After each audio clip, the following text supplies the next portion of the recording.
Vittorio è un nuovo giocatore del Mistral Carini, intanto benvenuto Roberto. Ciao, ciao a Partiamo un po' da come nasce questa idea di fare un piccolo ritorno in B per sposare la causa del Mistral. Intanto buonasera a tutti, lieto di dare il benvenuto mio in questa società. L'idea nasce anche dal coinvolgimento della società del Carini, di Davide, Mario, che mi hanno cercato fortemente. Mi hanno spiegato un po' il loro progetto che ho voluto sposare, anche diciamo, scendendo di una categoria non ha importanza, l'importanza è divertirsi e dare il massimo sempre per la società che mi sta dando questa fiducia. Tanto tu sei reduce da un salto di categoria dalla B alla A2, torni in B in una squadra che attualmente è in testa alla classifica, che aspettative hai?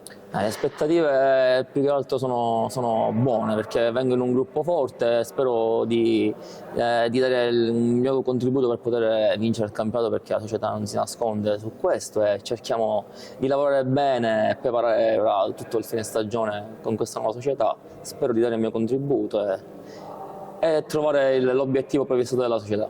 Tra l'altro hai tutto il tempo per entrare negli schemi di Coach Rizzo, perché questo weekend non si gioca.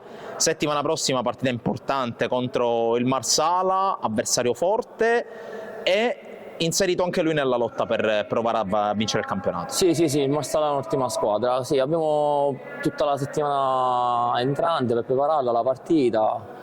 Pensiamo di prepararla al massimo, no? Già da oggi già pensare al Marsala è come poter vincere questa partita e proiettarci poi al finale